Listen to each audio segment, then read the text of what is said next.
बिस्मिल्लाहिर्रहमानिर्रहीम। अस्सलामु अलैकुम नाज़रीन। लाहौर पाकिस्तान तहरीक इंसाफ के वाइस चेयरमैन और साबिक वजीर खारिजा शाह महमूद कुरैशी ने कहा है कि एक बार फिर आइन पर हमला हो रहा है। आइन पर अमल ना किया गया तो मुल्क को बहुत नुकसान होगा। आइन की पासदारी के लिए मुख्तलिफ सियासी जमातों से राबिता करेंगे। लाहौर में मीडिया से गुफ्तगू करते हुए शाह महमूद कुरैशी ने कहा कि मुझ पर लोगों को उकसाने का इल्जाम है। मैं उकसाने वालों में से नहीं, समझाने वालों में से हूँ। कल कोर कमेटी इजलास में सुप्रीम कोर्ट में केस की अपीटी बयान की। साबिक वजीर खारिजा का कहना था कि चीफ जस्टिस ने कहा कि आइन और कानून के मुताबिक चलना है। चीफ जस्टिस ने गुज़श्ता रोज दो टूक और वाज़ेह फैसले किए।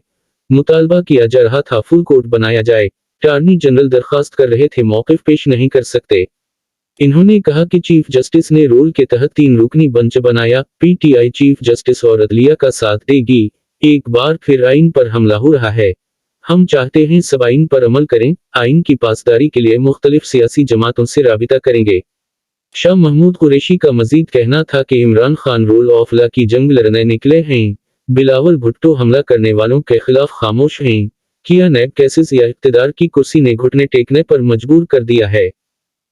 नाज़रीन, अपना ख्याल रखिएगा। खुदा हाफिज। पाकिस्तान जिंदाबाद।